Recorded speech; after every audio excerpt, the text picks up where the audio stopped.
প্রতি মুহূর্তে পাল্টাচ্ছে বাংলাদেশের প্রেক্ষাপট, কি রাজনৈতিক কি অন্য বিষয়। তারেক রহমান খালেদা জিয়ার পুত্র, তিনি ফিরে এসেছেন 17 বছর পর। রাজনৈতিক প্রেক্ষাপট যেমন বদলাচ্ছে, তেমনি বাংলাদেশে সংখ্যালঘুদের যে হত্যা সেটাও কিন্তু বজায় রয়েছে। গতকালকেই কিন্তু আরও এক সংখ্যালঘু হিন্দু অমৃত মণ্ডল দীপু দাসের পর তাকে পিটিয়ে মারা হয়েছে। যদিও বাংলাদেশের উপদেষ্টা সরকার তারা বলছে যে তার বিরুদ্ধে তোলাবাজি ধর্ষণের একাধিক অভিযোগ ছিল, কিন্তু তারপরেও তারা ব্যবস্থা নিয়েছে। কিন্তু কোথায় ব্যবস্থা, কোন দিকে চলেছে বাংলাদেশের রাজনৈতিক ভবিষ্যৎ কি, এবং তার ওপরে দাঁড়িয়ে আমাদের দেশ অর্থাৎ ভারতবর্ষের কাছে বাংলাদেশের এই অস্থিরতা, রাজনৈতিক অস্থিরতা কতটা প্রভাব ফেলবে কূটনৈতিকভাবে বা অন্যভাবে, সেই নিয়ে আমরা কথা বলবো। আমাদের সঙ্গে রয়েছেন বিশিষ্ট রাজনৈতিক বিশ্লেষক অর্কপ্রভু সরকার। অর্কদা, যে কথা বলছিলাম যে বাংলাদেশের রাজনৈতিক প্রেক্ষাপট প্রতি মুহূর্তে বদলাচ্ছে। এই কয়েক মাসে অনেক ঘটনা ঘটে গিয়েছে। সংখ্যালঘু দীপু দাসের হত্যা, তারপরে গতকাল অমৃত মণ্ডলের হত্যা। বাংলাদেশের সেনাপ্রধান ওয়াকুজ্জামান বলছেন কাউকে ছাড়া হবে না, সবার বিচার হবে, কেউ পালাতে পারবে না। খালেদা জিয়ার পুত্র 17 বছর পর তারেক রহমানের মানে সাদরে তার দেশে ফেরা, কালকে বিশাল জনসভা করা, বেশ কিছু বার্তা দেওয়া, তার বিশেষ পরিকল্পনা রয়েছে বাংলাদেশের মানুষের জন্য।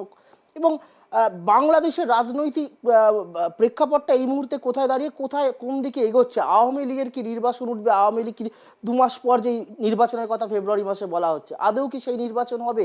আওয়ামী লীগের নির্বাচন উঠবে, আওয়ামী লীগ ফিরবে, নাকি তারেক রহমান অর্থাৎ বিএনপি নতুন করে কোনো ইকুয়েশন বাংলাদেশের রাজনীতিতে সেট করবে? প্রথম কথা, বাংলাদেশে ফেব্রুয়ারি মাসের 12 তারিখে সাধারণ নির্বাচন হওয়ার কথা বলেছেন মোহাম্মদ ইউনূস। তবে না চালে বিশ্বাস নেই। এই অন্তর্বর্তী সরকার চাইছে নির্বাচনটাকে বিলম্বিত করতে। তার যুক্তি হিসাবে বলতে পারে আইন শৃঙ্খলা পরিস্থিতি এখনো বাংলাদেশে স্বাভাবিক হয়নি। ওসমান হাদির খুনের ঘটনার পর বাংলাদেশে আবার নতুন করে ভারত বিরোধী পরিস্থিতি তৈরি হয়েছে। সমাজ মাধ্যমে হয়েছে, রাজনীতির ময়দানে হয়েছে, এমনকি পররাষ্ট্র উপদেষ্টা তৌহিদ হোসেন পর্যন্ত ভারত বিরোধী সুর চড়া করছেন। হাদির দাদা বলেছেন যে হাদির খুনের নেপথ্যে কারা আছে ইউনূস সরকারকে প্রকাশ করতে হবে, দায় এড়াতে পারে না। প্রথম কথা, ইনকিলাব মঞ্চের আহ্বায়ক ওসমান হাদি বাংলাদেশি জনপ্রিয় নেতা। ভারত বিরোধিতার তীব্র সুর, আওয়ামী লীগ বিরোধী সুর, এখন এনসিপি সমালোচনাও করত। তার এরকম একজন গুরুত্বপূর্ণ র্যাডিক্যাল এলিমেন্ট, তার কোনো নিরাপত্তা ছিল না কেন? জুম্মার নমাজ আদা করে একটা সাইকেল রিক্সা করে ফিরছিল সে বিজয়নগরের কাছে, তাকে গুলি করা হয়। তাহলে যার এত গুরুত্ব, তার কেন নিরাপত্তা রক্ষী নেই? সর্বক্ষণ নিরাপত্তা রক্ষী থাকা প্রয়োজন। তাহলে ওসমান হাদির খুনের ঘটনাটা পরিকল্পিত, অনেকে বলছেন নির্বাচনকে বানচাল করে দেয়। বাংলাদেশে ভারত বিরোধিতার সুর নতুন কিছু নয়। জুলাই অগাস্ট গণ অভ্যুত্থানের পর সেই সুর আরও তীব্র হয়েছে। অন্তর্বর্তী সরকার টিকে থাকার পুঁজি হচ্ছে ভারত বিরোধিতা। ইউনূস একটা মুখোশ পরে আছেন গণতন্ত্র ও ধর্মনিরপেক্ষতার। আসলে ইউনূস হচ্ছে মুক্তিযুদ্ধ বিরোধী শক্তি, র্যাডিক্যাল এলিমেন্টদের পছন্দের মানুষ, ইসলামী শক্তির পুতুল। তাহলে ইউনূস যা বলেন তা করেন না, যা করেন তা বলেন না। ইউনূস বাংলাদেশকে জঙ্গি দেশে রূপান্তরিত করতে চাইছেন, কার্যত পাকিস্তানের হাতের পুতুল। পাকিস্তানের সেনাকর্তাদের ঘন ঘন সফর, বাংলাদেশের সেনাকর্তাদের রাওয়ালপিন্ডি ইসলামাবাদে যাওয়া, পাকিস্তানের উপপ্রধানমন্ত্রী বিদেশমন্ত্রী ইশাকদারের ঢাকা সফর, লালমনিরহাটের পরিত্যক্ত এয়ারস্ট্রিপকে নতুন করে পাকিস্তানের সহযোগিতায় চাঙ্গা করার উদ্যোগ, পাক সেনাপ্রধান ফিল্ড মার্শাল আসিম মুনির বলেছেন ভারতকে ভবিষ্যতে আক্রমণ করা হবে তার পূর্ব দিক থেকে, অর্থাৎ বাংলাদেশের মাটি ব্যবহার করে। এগুলো প্রকাশ্যে চলছে, রেটরিকগুলো হচ্ছে। ইউনূস বিদেশি অতিথিদের হাতে আর্ট অফ ট্রায়াম্ফ বলে একটা বই উপহার তুলে দিচ্ছেন, সেই বইয়ের প্রচ্ছদে ভারতের বিকৃত মানচিত্র। ভারত সরকার প্রতিবাদ জানিয়েছে, কিন্তু ইউনূস সেই প্রতিবাদকে হয়তো গুরুত্ব দিচ্ছেন না, কারণ ভারত বিরোধিতা ছাড়া ওর তো টিকে থাকা সম্ভব নয়। এই যখন আবহ, আওয়ামী লীগ নিষিদ্ধ, তার নির্বাচনে প্রতিদ্বন্দ্বিতা করার সম্ভাবনা ক্ষীণ। যদিও অনেক রাষ্ট্র, অনেক জনপ্রতিনিধি অন্তর্ভুক্তিমূলক নির্বাচনের কথা বলছেন, চিঠি লিখছেন, আমরাও তো বলছি যে সুষ্ঠু, অবাধ, গণতান্ত্রিক এবং অন্তর্ভুক্তিমূলক নির্বাচন। আওয়ামী লীগ 1/3 ভোটারকে প্রতিনিধিত্ব করে, তাদেরকে বাদ দিলে নির্বাচন তো অন্তর্ভুক্তিমূলক হয় না। কিন্তু এখন যা পরিস্থিতি, রাতারাতি বদল হবে না, আওয়ামী লীগ প্রতিদ্বন্দ্বিতা করতে পারবে না। তাহলে আওয়ামী লীগের যারা সমর্থক তারা কি করবেন? তারা কি ভোট বয়কট করবেন? এখানেই আসছে বিএনপির প্রাসঙ্গিকতা। শোনা যাচ্ছে তারেক রহমান ঢাকায় ফিরবেন, বিএনপির হাল ধরবেন, নয়াদিল্লি সবুজ সংকেত দিয়েছে। কারণ বিএনপি হচ্ছে মুক্তিযুদ্ধের পক্ষের শক্তি। জিয়াউর রহমান কোর কমান্ডার ছিলেন, বিএনপি দাবি করে স্বাধীনতার ঘোষণা জিয়াউর রহমান করেছিলেন। যে সময় মুক্তিযুদ্ধ হয়েছিল, মুজিব তো পাকিস্তানের জেলে বন্দী ছিলেন, কিন্তু জিয়াউর রহমান রণক্ষেত্রে ছিলেন। তাই তারেক রহমান 17 বছর বাদে ঢাকার মাটিতে পা দিয়ে যেভাবে গণতন্ত্র, ধর্মনিরপেক্ষতা, মুক্তিযুদ্ধ, সংখ্যালঘুদের কথা বলেছেন, এটা ভারতের কাছে আপাতত একটা স্বস্তি। কারণ বিএনপির পক্ষে মুক্তিযুদ্ধের বিরোধিতা করা সম্ভব নয়, বিএনপিও মুক্তিযুদ্ধের পক্ষের শক্তি। তাই আওয়ামী লীগ নেই, আওয়ামী লীগ হচ্ছে ভারতের বেস্ট অপশন। তাহলে আওয়ামী লীগের বদলে যদি বিএনপি আসে, ভারতকে অ্যাডজাস্ট করতে হবে।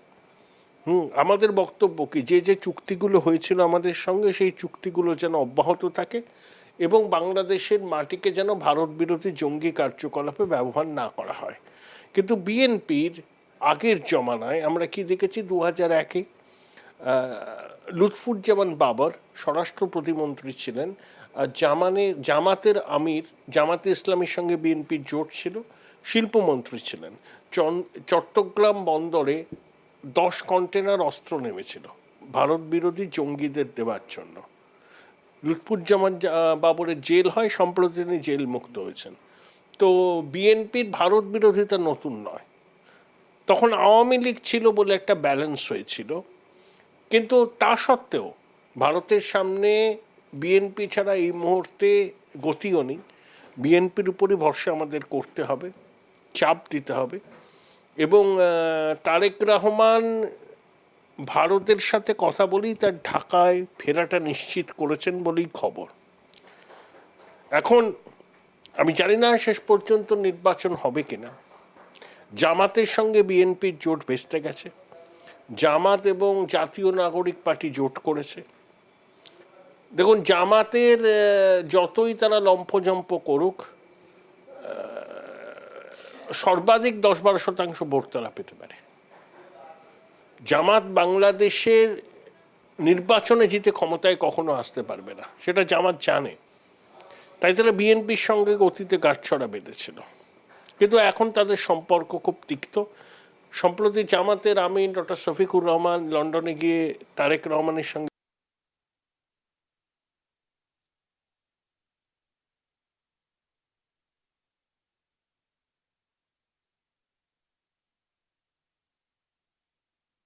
বৈঠক করেছিলেন। তাহলে নির্বাচনের লড়াইটা মূলত হবে বিএনপি, তার সহযোগী ছোটখাটো দল কয়টা থাকতে পারে, আর জামাত এবং জাতীয়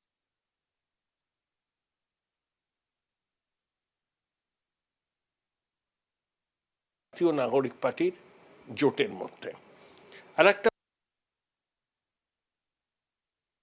প্রশ্ন আসছে, ইউনূসের ভবিষ্যৎ কি?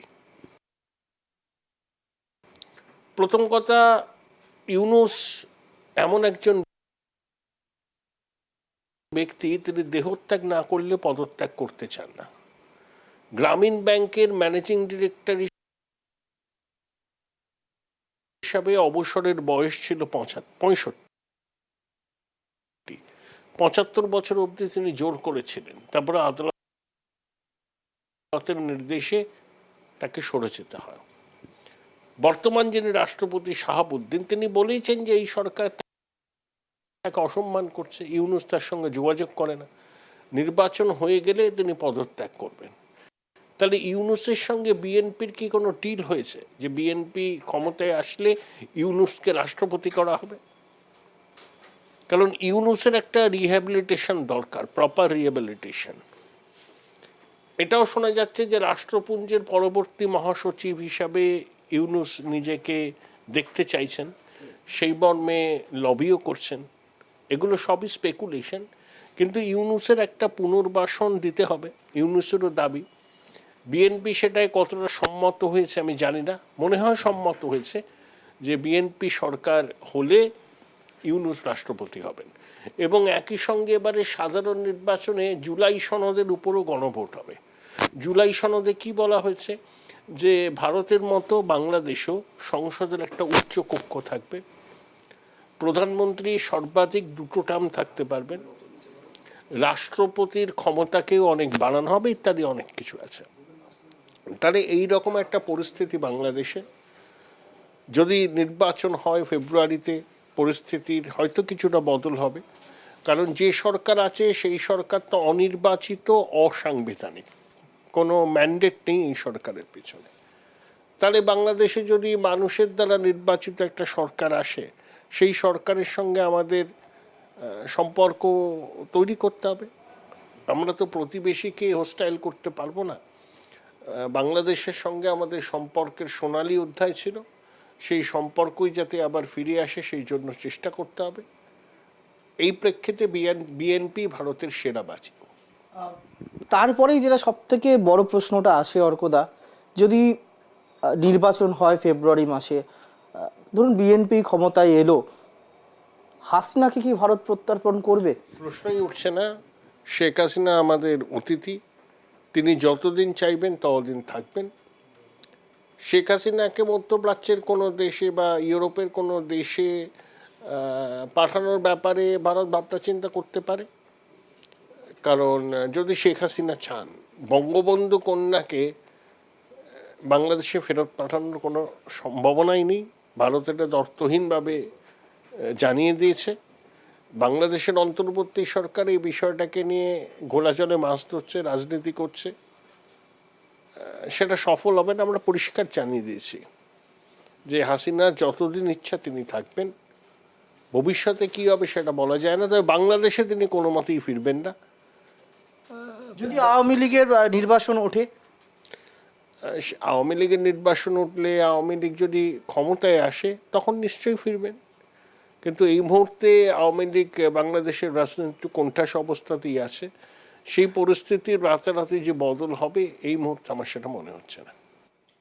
একদমই আমরা কথা বলছিলাম বিশিষ্ট রাজনৈতিক বিশ্লেষক অর্কপ্রভ সরকারের সঙ্গে। তিনি যেটা বলছেন যে না আচালে বিশ্বাস নেই, মোহাম্মদ ইউনূসের ওপর বিশ্বাস নেই, কারণ ফেব্রুয়ারিতে আদৌ কি বাংলাদেশে নির্বাচন হবে সেই নিয়ে যেমন প্রশ্ন রয়েছে, তেমনি বিএনপির ভূমিকা যে গুরুত্বপূর্ণ হতে চলেছে। বিশেষ করে গতকাল জিয়াউর রহমানের পুত্র অর্থাৎ খালেদা জিয়ার পুত্র তারেক রহমানের 17 বছর পর বাংলাদেশে ফেরা, সেই জায়গায় দাঁড়িয়ে বাংলাদেশের রাজনীতি কোন দিকে মোড় নেয় সেই দিকেই এখন নজর রাখছে কিন্তু ভারতও। এবং যেটা আরও পরিষ্কার করে বলছেন রাজনৈতিক বিশ্লেষক অর্কদা, যে হাসিনাকে কোনোভাবেই সে বিএনপির সরকার আসুক বা যেই আসুক, হাসিনাকে কোনো মতেই বাংলাদেশের হাতে তুলে দেবে না বা প্রত্যর্পণ করবে না ভারত, হয়তো তাকে অন্য কোথাও পাঠিয়ে দিতে হবে। ফলে এখন দেখার যে বাংলাদেশের রাজনীতি এই যে অশান্ত পরিবেশ কোন দিকে গড়ায়। ভারত তো বটেই, গোটা বিশ্বের নজর এখন বাংলাদেশের দিকে। ক্যামেরায় বরুণ ভান্ডারীর সঙ্গে রিমিক মাঝির রিপোর্ট, কেটিভি বাংলা, কলকাতা।